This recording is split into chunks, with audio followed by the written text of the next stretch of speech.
¿Alguna vez has sentido que estás programando un poco por intuición? Que empiezas a diseñar las actividades y eliges el reto de la SA, el producto final, incluso hasta te emocionas, ¿no?, con la idea, pero cuando llega el momento de encajar los criterios de evaluación, los saberes, las competencias específicas, te pierdes. No sabes si lo estás haciendo bien, si encaja, si es correcto. Pues en esta clase vamos a ver una forma de programar muy común, yo le llamo por intuición, que probablemente es la que a ti te han enseñado a hacer, pero te genera inseguridad. Vamos a ver juntas qué errores estás cometiendo sin darte cuenta y cómo puedes darle la vuelta desde ya. Pero antes, si quieres entrar en el curso de programación, aquí abajo en la descripción del vídeo tienes mi página web con toda la info. En esta clase te voy a enseñar dos formas de programar, ¿vale? En la primera te voy a enseñar un caso real, Paloma, una opositora que me explicó y me enseñó una unidad de cómo programaba ella antes de entrar en el curso de programación y que yo creo que la gran mayoría programan de esta forma. Y en la segunda te voy a enseñar la forma en la que programo yo y la que recomiendo, ¿vale? Vamos a ello. La primera forma de programar, en este caso, Paloma, que muchas gracias, me ha dejado compartir su caso, te voy a explicar cómo lo hace ella y a ver si tú te sientes identificada. ¿Qué le han enseñado o la manera en cómo lo ejecuta? Pues ella coge su maravillosa tabla, ¿vale?, de unidad didáctica, situación de aprendizaje, depende de la comunidad, y piensa el reto y el producto final. Por ejemplo, ella, en la unidad que me enseñó y que yo pude mirar, el reto era qué podemos hacer para que no desaparezcan las abejas y el producto final era la creación de un huerto aromático en plan rollo abejas friendly, ¿vale?, donde plantaba flores y plantas que atraen las abejas. Entonces, luego ella, en su maravillosa tabla, empezaba a pensar actividades, ¿vale? Primero pues un primer boceto, luego les acaba de dar forma, pero bueno, empieza a pensar posibles actividades.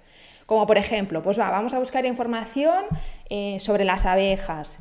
¿Qué más? Aprenderemos las partes de su cuerpo, vamos a conocer qué comen, dónde viven, cómo se reproducen, el oficio del apicultor, la miel y luego, pues obviamente, la creación del huerto aromático, que es su producto final. Siguiente paso que hacía Paloma y que yo creo que hace la gran mayoría de gente, cuando tú ya tienes tus actividades diseñadas, ¿qué haces? Te vas al currículo. Vas al currículo de tu comunidad, empiezas a leer los criterios de evaluación y por intuición seleccionas y copias y pegas aquellos criterios que tú crees, pues, yo qué sé, que resuenan más con las actividades o que más pueden encajar con las actividades que tú has pensado. Pero claro, lees los criterios de evaluación y es que te suenan un poco raros, ¿no? Porque además es que son súper globales. Gestionar situaciones mediante la planificación de secuencias, utilizar estrategias para la toma de decisiones con progresiva autonomía.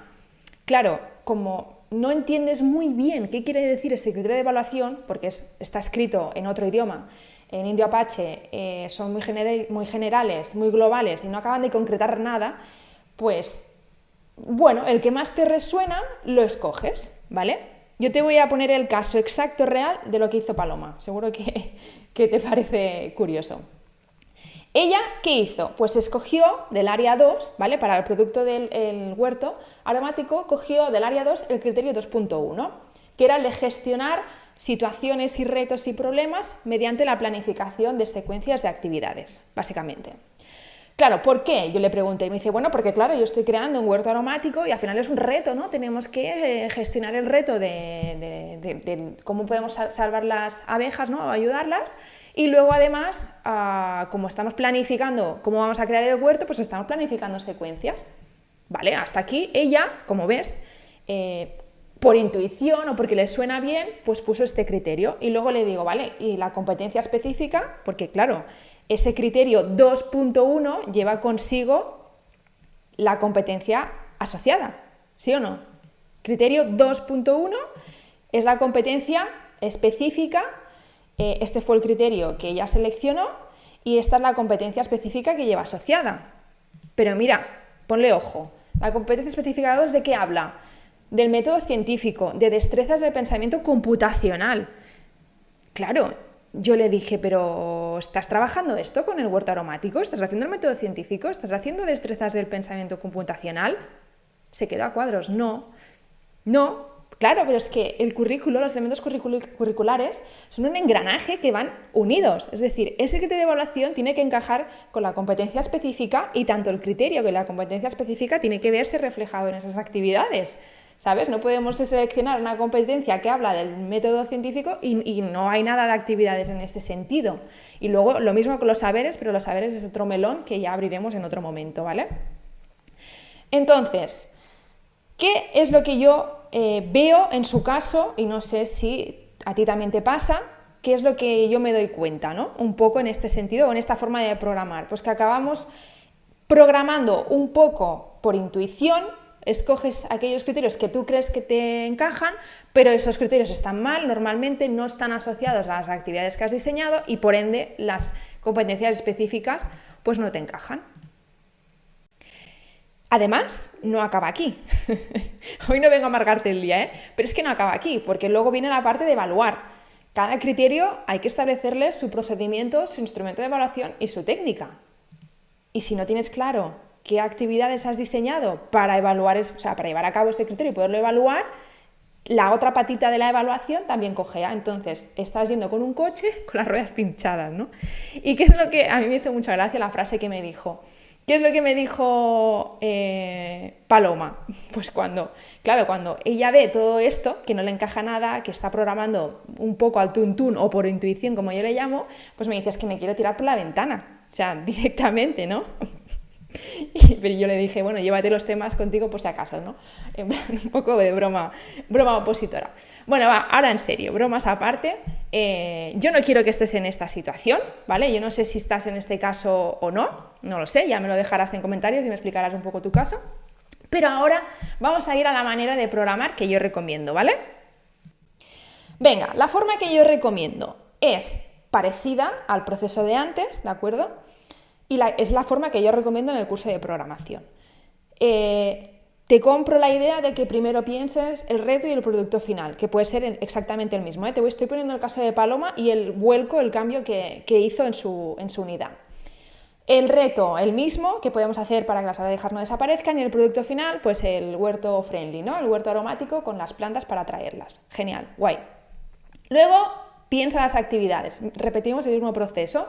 Buscamos información, como el que te había explicado antes, buscamos información de las abejas, aprendemos las partes de su cuerpo, conocemos qué comen, dónde viven, el oficio del apicultor, lo de la miel, la creación del huerto aromático. Vale, hasta aquí, pues bien, y podemos repetir perfectamente el mismo proceso. Una vez tú ya tienes esas actividades más o menos pensadas, que no están cerradas, pero ya tienes el boceto, el diseño, las tienes más o menos en mente, aquí es donde viene el cambio. Y es, en lugar de ir directamente al currículo de tu comunidad y seleccionar aquellos criterios que por intuición o al tuntún resuenan con lo que has planteado, antes vas a mi guía, la guía de los criterios de evaluación aterrizados en actividades, y dedicas 5-10 minutos, no es más que eso, a ir leyendo los criterios de evaluación, qué significan, qué carajos quieren decir y qué actividades se pueden establecer. Entonces, el cambio que hizo Paloma. Ella se dio cuenta, por ejemplo, en el área 2, el criterio 1.4 habla de identificar situaciones cotidianas en las que es preciso medir. Y yo ahí ya doy un listado de más de 15 actividades por criterio. Y ella vio, ostras, aquí hay una actividad en la que los peques tienen que emplear recursos, como las partes del cuerpo, pies, manos, etc. O también cuerdas, es que no leo bien aquí en la pantalla, balanzas, lo que sea, en situaciones cotidianas en las que es preciso medir, como por ejemplo un hotel de insectos, comederos de pájaros, parkings para patinetes, organizar una exposición en el hall de la escuela, un huerto. También podemos medir espacios en los que queremos crear pues, un rincón o un taller, o yo qué sé, o un espacio nuevo en el patio y queremos saber si nos cabe ahí ese material o ese objeto. Entonces son situaciones cotidianas en las que podemos medir con, por ejemplo, un número total de pasos. Además luego lo podemos volcar en una tabla sencilla o en un dibujo. También podemos medir alturas o distancias entre materiales o entre cosas, si queremos, pues, por ejemplo, medir distancias entre plantas, si queremos medir distancias entre las plazas de los parkings para los patinetes. Bueno, en fin, no me voy a enrollar porque no quiero que esto sea muy largo, ¿no? Entonces, cuando ella entró en el curso y vio esto, dijo, ya lo tengo. O sea, cambió totalmente las actividades y además cambio el criterio de evaluación. Directamente, ¿qué hizo? Pues diseñó actividades enfocadas a, como ves aquí, te lo explico mejor, ¿no? Medición del espacio del huerto. Los niños utilizan partes del cuerpo, pasos y palmos y materiales como cuerdas o varillas para medir el espacio necesario del exterior para crear ese huerto aromático. Registramos las medidas en una tabla sencilla. Discutimos qué tamaño o forma es más adecuada para el huerto. Medimos la distancia entre las plantas, qué distancia es recomendable dejar entre las plantas para que crezcan sanas. Utilizamos cintas métricas o cuerdas para medir esa distancia y lo marcamos en el huerto. Anotamos las medidas y creamos entre todos un plano.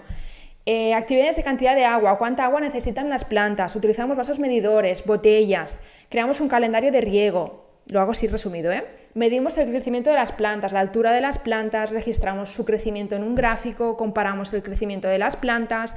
Y ya el producto final, pues creamos el huerto aromático siguiendo el plano y siguiendo las medidas que hemos realizado. Creamos los carteles informativos sobre las plantas que hay, la importancia que tienen para las abejas y presentamos el huerto a las familias o a la comunidad educativa, ¿vale? Lo que sea. Para empezar ya le dio un vuelco completamente potente a las actividades. Pero aquí viene la parte que a mí más pues me gusta, y es que se dio cuenta que el criterio de evaluación correcto que realmente tenía que poner no era el anterior, era el 1.4, era identificar situaciones cotidianas en las que es preciso medir, porque creando un huerto, ya sea aromático o ya sea un huerto normal, se miden muchísimas cosas. Entonces, ya no era la competencia específica 2, como ella había puesto del pensamiento computacional, como se diga, que no tenía ningún sentido. Era la competencia específica 1. Criterio de evaluación 1, competencia específica 1. Identificar las características de los objetos, las relaciones entre ellos, mediante la manipulación, el manejo de herramientas y el desarrollo de destrezas lógico-matemáticas.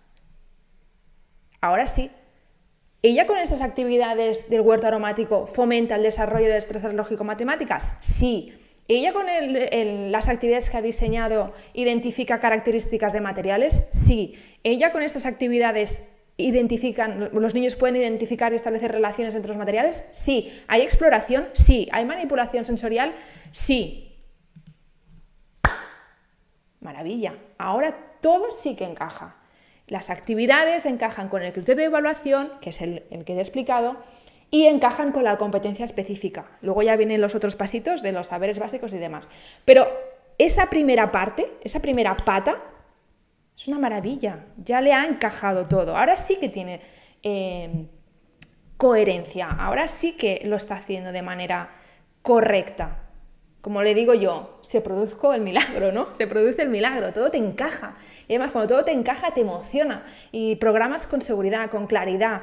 Tus actividades tienen sentido, están bien relacionadas con los elementos curriculares. Y lo más guay, lo más potente y lo que a mí más me gusta, lo mejor de todo, que empiezas a sentir que dominas el currículo. Y eso, siendo maestra, mola mucho, porque ya no es solo opositar, es ser mejor maestra, como digo siempre, soy muy cansina en el curso, pero ya no es solo que estás aprendiendo a programar porque tienes que hacer una programación para una O, pues que te lo llevas para el día de mañana como maestra, porque estás sintiéndote segura de que lo que estás haciendo mola, lo que estás haciendo está bien hecho, tus actividades encajan con los criterios de evaluación, encajan con las competencias específicas y luego seguiríamos con los saberes, la parte de la evaluación y demás. Bueno, espero que te haya gustado. Ya me dirás, me gustaría saber también tu opinión y que me digas en qué forma tú programas, si programas más del rollo por intuición o sin entender muy bien los criterios de evaluación, o programas, bueno, si eres alumna del curso ya sé que sí, o programas queriendo tirarte por la ventana, como decía Paloma. Bueno, nos vemos en la siguiente clase, que esto no ha acabado aquí.